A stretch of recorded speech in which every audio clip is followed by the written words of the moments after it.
오늘은 북한에서 건설인부로 일하다가 대한민국에서 건축안전관리사로 일하고 있는 정미란 씨의 이야기를 들어보겠습니다.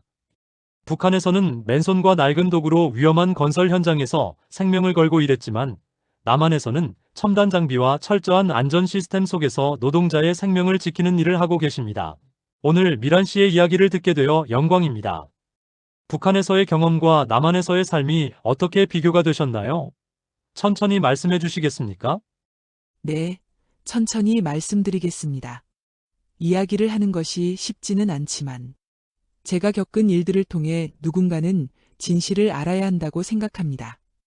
북한에서 저는 죽음을 각오하고 건물을 지었습니다. 안전모도 없이, 안전줄도 없이 10층 높이에서 벽돌을 나르며 추락사고를 목격하는 게 일상이었죠. 남한에서는 노동자 한 명 한 명의 안전이 최우선입니다. 건설 현장에 들어서기 전 안전교육부터 시작되고 모든 장비와 보호장치가 갖춰져 있습니다. 북한에서는 사람이 도구였다면 남한에서는 사람이 목적입니다. 구독과 좋아요는 이 영상을 만드는데 큰 힘이 됩니다. 지금 한번 꼭 눌러주세요. 이야기 시작합니다. 제 이름은 정미란입니다. 1987년 함경북도 회령에서 태어났습니다. 회령은 두만강 건너편이 중국이라 밀수와 탈북이 많은 곳으로 알려져 있죠. 하지만 저는 20대 중반까지 단 한 번도 탈북을 생각해 본 적이 없었습니다. 왜냐하면 제게는 오빠가 있었고 그 오빠가 저의 전부였으니까요. 오빠 이름은 정철민이었습니다. 저보다 5살 위였고 제가 기억하는 한 오빠는 언제나 저를 지켜주는 사람이었습니다. 어머니는 제가 6살 때 배급이 끊기고 고난의 행군이 시작되면서 영양실조로 돌아가셨습니다. 아버지는 그 충격으로 술에 빠져 살다가 제가 12살 되던 해에 간경화로 세상을 떠났습니다. 그때부터 오빠와 저 단둘이 살아야 했습니다. 오빠는 17살이었지만 이미 어른이었습니다. 아침 일찍 나가서 건설 현장에서 일하고 저녁에는 장마당에서 짐을 나르는 일을 했습니다. 제가 학교에 가려면 공책이 필요했고 먹을 것이 필요했으니까요. 오빠는 자기는 저녁을 먹었다고 거짓말하며 제게만 밥을 주곤 했습니다. 지금 생각하면 오빠는 하루 종일 일하고도 물로 배를 채우며 버틴 날들이 많았을 겁니다. 제가 중학교를 졸업할 무렵 오빠는 22살이 되었고 정식 건설 인부로 등록되었습니다. 당시 회령에서는 새로운 인민학교를 짓는 큰 공사가 시작되었고 오빠는 그 현장에 배치되었습니다. 저도 오빠와 함께 건설 현장에 나가야 했습니다. 2005년 봄, 저는 18살의 나이로 건설 현장에 첫 발을 디뎠습니다. 그날 아침, 오빠는 제 손을 꼭 잡으며 말했습니다. 미란아, 현장에서는 절대 위험한 곳에 가지 마. 내가 항상 지켜볼 테니까 내 눈에 보이는 곳에만 있어. 오빠의 손은 거칠었지만 따뜻했습니다. 건설 현장은 제가 상상했던 것보다 훨씬 더 열악했습니다. 안전모라는 건 존재하지 않았고 안전줄이나 안전망 같은 것도 없었습니다. 낡은 대나무 비계를 기어 올라가며 벽돌과 시멘트를 날라야 했습니다. 비계는 흔들렸고 한 발 잘못 디디면 그대로 땅으로 떨어지는 구조였습니다. 여자들은 주로 1층과 2층에서 벽돌을 나르는 일을 했습니다. 벽돌 한 개가 2.5kg 정도 되는데 한 번에 20개씩 지게에 지고 계단을 오르내렸습니다. 50kg입니다. 제 몸무게가 45kg밖에 안 됐는데 말이죠. 처음에는 무릎이 후들거려서 계단을 오를 수가 없었습니다. 그럴 때마다 오빠가 제 짐의 절반을 대신 날라줬습니다. 조장이 보면 혼난다고 말하는 저에게 오빠는 웃으며 말했습니다. 나는 남자니까 더 나를 수 있어. 너는 아직 어리니까 천천히 힘을 키워.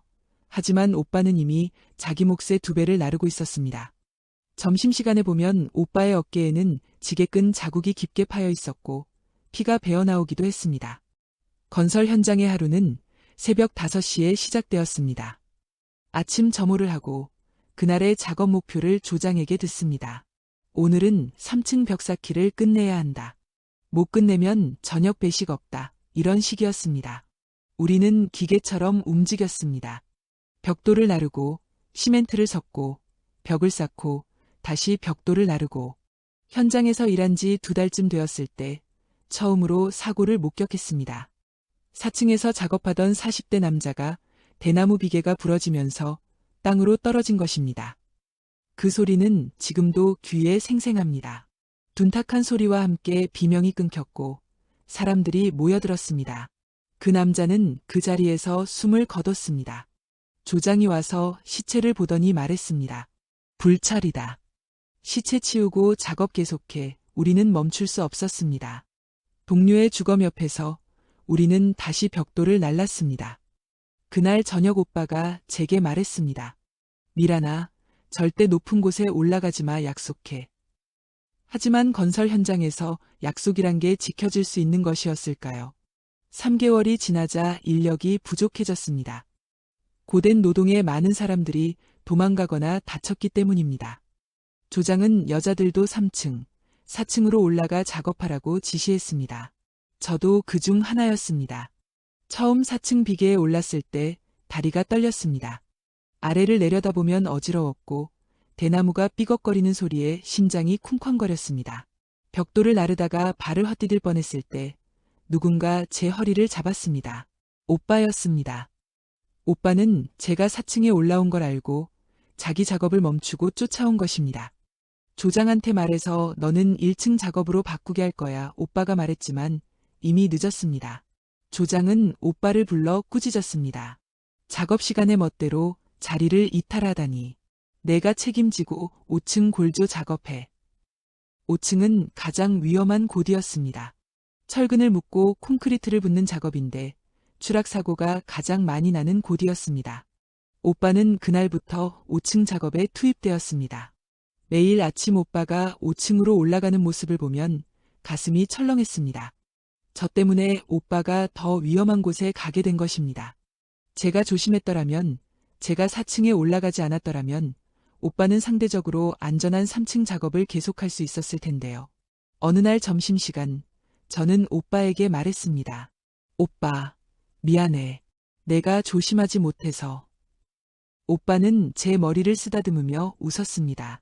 무슨 소리야. 오빠가 동생 지키는 게 당연한 거지. 너는 그냥 조심하기만 하면 돼. 그게 우리가 편하게 나눈 마지막 대화였습니다. 2005년 8월 17일 오후 3시 20분경 5층에서 큰 소리가 났습니다. 사람들이 비명을 지르며 위를 가리켰습니다. 철근 묶음이 로프에서 풀리면서 떨어지고 있었고 그 아래에 오빠가 있었습니다. 오빠는 피하려 했지만 비계가 좁아서 갈 곳이 없었습니다. 저는 소리를 질렀습니다. 오빠. 하지만 제 목소리는 허공에 흩어졌고 철근 묶음은 오빠를 덮쳤습니다. 오빠는 그대로 5층에서 땅으로 떨어졌습니다. 저는 미친 사람처럼 달려갔습니다. 사람들이 저를 막았지만 저는 그들을 밀치고 오빠에게 달려갔습니다. 오빠는 피를 흘리며 누워 있었습니다. 제가 오빠의 이름을 부르자 오빠가 희미하게 눈을 떴습니다. 미란아. 오빠의 목소리는 너무 작았습니다. 오빠는 괜찮아. 너는 살아야 해. 저는 울면서 소리쳤습니다. 병원에 가야 해요. 누가 좀 도와주세요. 하지만 아무도 움직이지 않았습니다. 병원에 간다는 것은 차량이 필요하다는 것이고, 기름이 필요하다는 것이고, 돈이 필요하다는 것이었습니다. 건설 현장에는 그 어떤 것도 없었습니다. 오빠는 제 품에서 30분을 버티다가 숨을 거뒀습니다. 27살이었습니다. 오빠의 마지막 말은 미란아, 행복하게 살아였습니다. 그 말을 끝으로 오빠의 손에서 힘이 빠졌습니다. 조장이 와서 말했습니다. 시체는 내가 처리해야 한다. 당에서 지원하는 건 없다. 저는 혼자서 오빠의 시신을 끌고 우리가 살던 판잣집까지 갔습니다. 이웃들이 도와줬지만 장례를 치를 돈이 없었습니다. 관도 없었고 수의도 없었습니다. 저는 오빠가 아끼던 옷을 입히고 나무 판자를 구해서 오빠를 눕혔습니다. 다음 날 새벽 몇몇 이웃들과 함께 오빠를 산에 묻었습니다. 묘비도 세울 수 없었습니다. 그저 돌 하나를 올려놓고 표시했을 뿐입니다. 그날 밤 저는 혼자 판잣집에 앉아 있었습니다. 18살의 제게는 아무것도 남지 않았습니다. 가족도, 돈도, 희망도 없었습니다. 다음 날 아침 조장이 찾아왔습니다. 내일부터 다시 나와. 안 나오면 식량 배급 끊는다. 저는 멍한 상태로 고개를 끄덕였습니다. 오빠가 죽은 지 이틀 만에 저는 다시 그 건설 현장으로 돌아가야 했습니다. 오빠가 피를 흘리며 죽은 그 자리를, 그 건물을 다시 지어야 했습니다. 현장에 돌아간 첫날, 저는 오빠가 떨어진 자리를 지나갔습니다. 바닥에는 아직 핏자국이 남아 있었습니다. 아무도 그것을 닦지 않았습니다. 저는 그 위를 걸으며 생각했습니다. 나도 여기서 죽겠구나. 오빠처럼. 그로부터 6개월을 더 버텼습니다. 버틴다는 표현이 맞습니다. 사는 게 아니라 버티는 것이었습니다. 매일 아침 눈을 뜨면 오빠가 없다는 사실이 새롭게 가슴을 찔렀습니다. 현장에 나가면 5층을 쳐다보게 되었고, 쉬는 시간이면 오빠가 앉아있던 자리를 바라봤습니다. 어느 날 작업 중에 옆에서 일하던 50대 아주머니가 작게 속삭였습니다. 애야, 여기서 죽을 거야. 강 건너가. 저는 그 말의 뜻을 알았습니다. 두만강을 건너 중국으로 가라는 것이었습니다. 탈북이었습니다. 저는 고개를 저었습니다. 오빠 무덤을 두고 갈 수 없어요. 아주머니는 한숨을 쉬었습니다. 내 오빠가 널 여기 남아서 죽으라고 했겠니? 살아야지. 그게 오빠한테 보답하는 거야. 그 말이 제 마음을 흔들었습니다. 오빠의 마지막 말이 떠올랐습니다. 행복하게 살아. 2006년 2월, 저는 결심했습니다. 탈북하기로. 그날 밤 오빠 무덤에 갔습니다. 얼어붙은 땅에 무릎을 꿇고 말했습니다. 오빠, 미안해. 나 혼자 살려고 떠나. 하지만 오빠를 절대 잊지 않을게. 오빠가 원했던 대로 행복하게 살게. 그게 오빠한테 하는 마지막 약속이야. 탈북 과정은 지옥이었습니다. 두만강은 얼어 있었지만 완전히 얼지는 않아서 중간중간 물이 있었습니다. 밤에 몰래 강을 건너는데 얼음이 깨지는 소리가 날까 봐 숨도 제대로 쉴 수 없었습니다. 경비병의 불빛이 지나갈 때마다 얼음 위에 엎드렸습니다. 중국에 도착한 후 브로커를 만났습니다. 그는 저를 한 농가에 팔아넘기려 했습니다. 저는 도망쳤고 숨어 지내며 중국 식당에서 불법으로 일했습니다. 항상 단속에 걸릴까 두려웠습니다. 걸리면 북한으로 송환되고 송환되면 정치범 수용소에 갈 것이 분명했습니다. 중국에서 2년을 숨어 지냈습니다. 그동안 한국행을 도와주는 선교단체를 찾아 연락했고 드디어 2008년 남한행 길이 열렸습니다. 라오스를 거쳐 태국으로 그리고 한국으로 오는 여정은 또 다른 고난이었습니다. 하지만 그 과정에서 저는 희망을 보았습니다.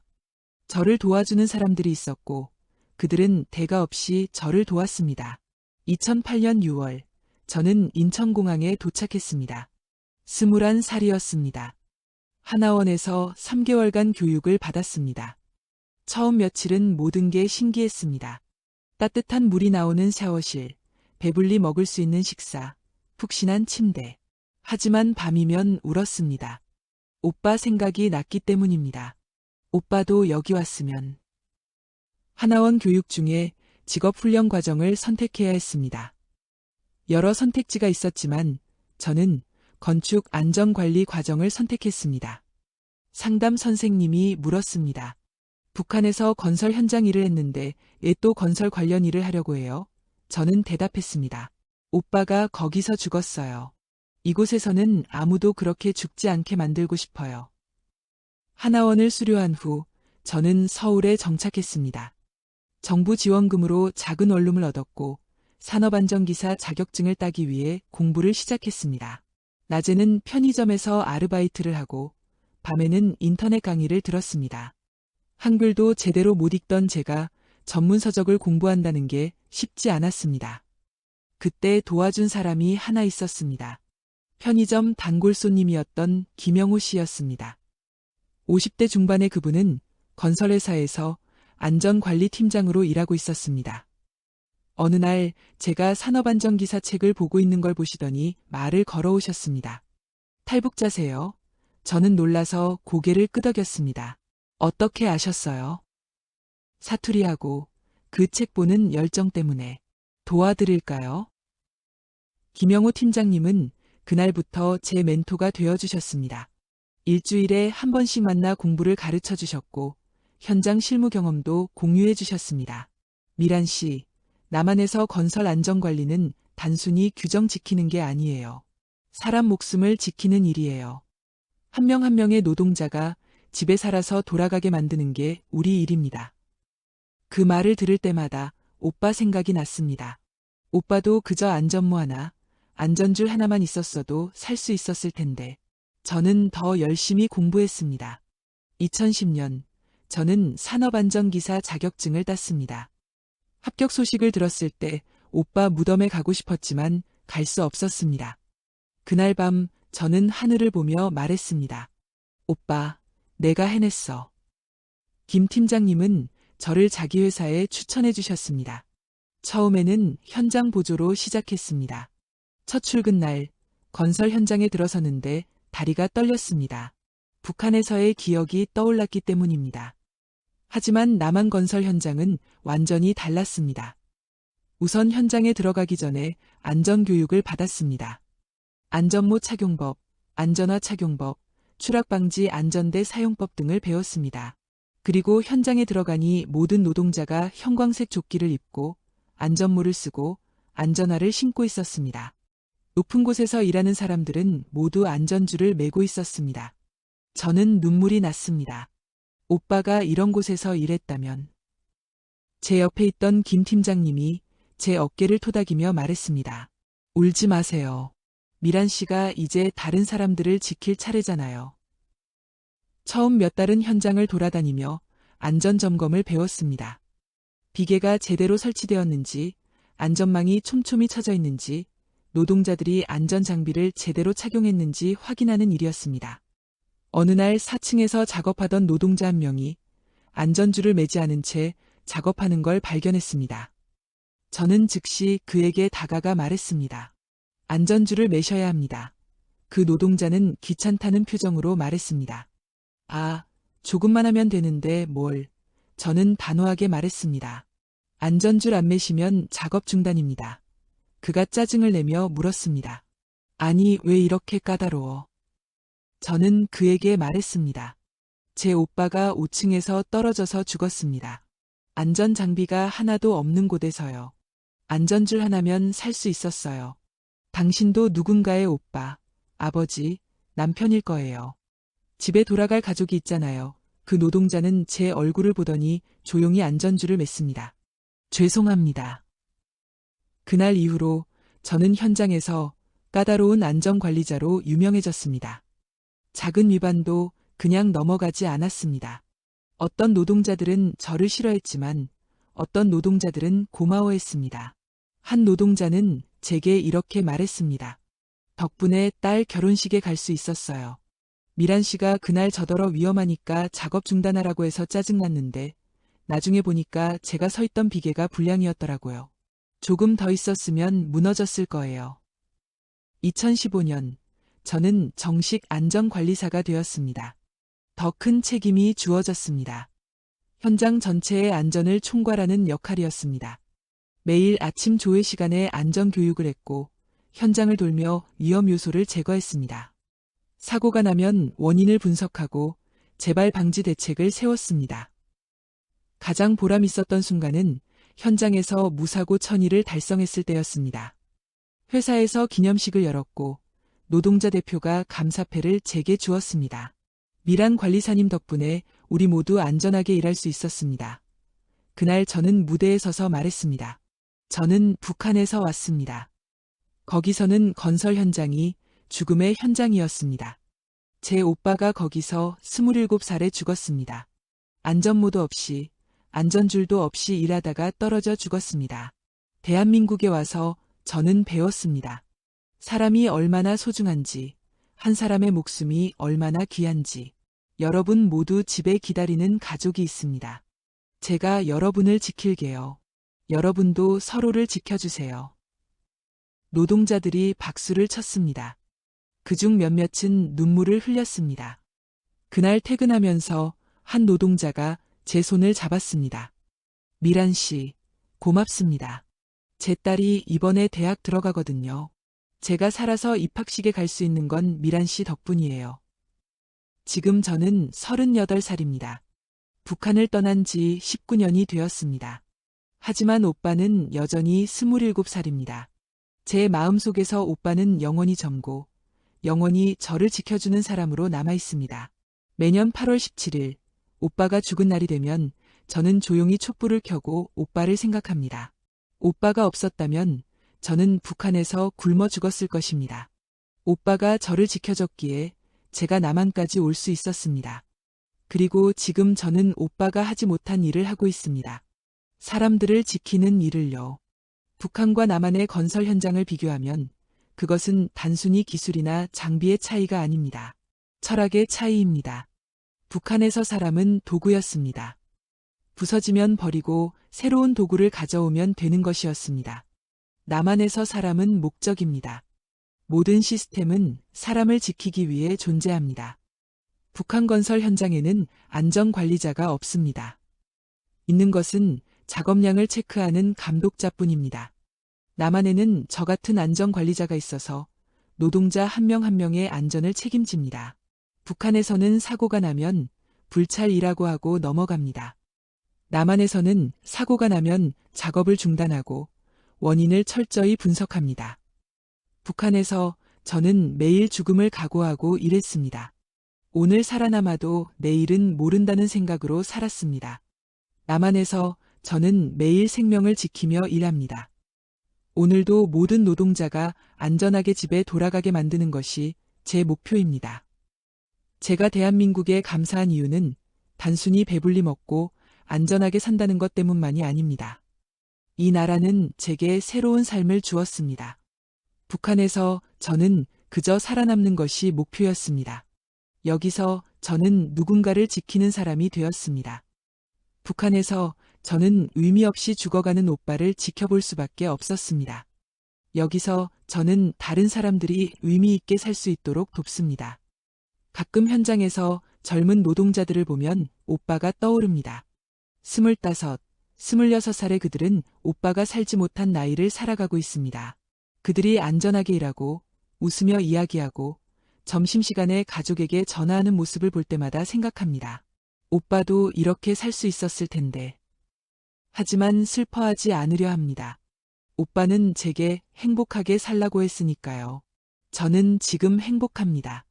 제가 하는 일이 의미 있고 제가 지킨 사람들이 오늘도 집에 돌아가고 있으니까요. 오빠가 원한 것은 바로 이것이었을 겁니다. 제가 단순히 생존하는 것이 아니라 의미 있게 사는 것. 대한민국에 감사합니다. 이 나라는 저 같은 탈북자를 받아들여 새로운 기회를 주었습니다. 교육을 받게 해주었고, 일할 기회를 주었고, 제 능력을 인정해 주었습니다. 오빠는 북한에서 그저 건설 인부로 죽었지만 저는 여기서 안전관리사로 살아갑니다. 이 차이가 모든 것을 말해줍니다. 북한에 아직 남아있는 수많은 노동자들이 오늘도 목숨을 걸고 일하고 있을 것입니다. 안전모 없이, 안전줄 없이 그저 살아남기를 바라며 언젠가 그들에게도 안전하게 일할 권리가 주어지기를 바랍니다. 그것이 제 오빠와 그 현장에서 죽어간 수많은 사람들을 기리는 길이라고 믿습니다. 오늘도 저는 현장에 나갑니다. 안전모를 쓰고 안전점검 리스트를 들고 노동자들의 안전을 확인하며 이것이 제가 오빠에게 하는 약속을 지키는 방법입니다. 오빠, 내가 당신 목까지 살게요. 행복하게, 의미 있게. 이 이야기가 당신의 마음 어딘가에 작은 흔적이라도 남았다면 그것만으로 저는 충분히 행복합니다. 하지만 더 많은 마음들에게 이 이야기가 닿을 수 있도록 당신의 구독과 좋아요가 저에게는 아주 큰 힘이 됩니다. 함께 걸어주셔서 감사합니다.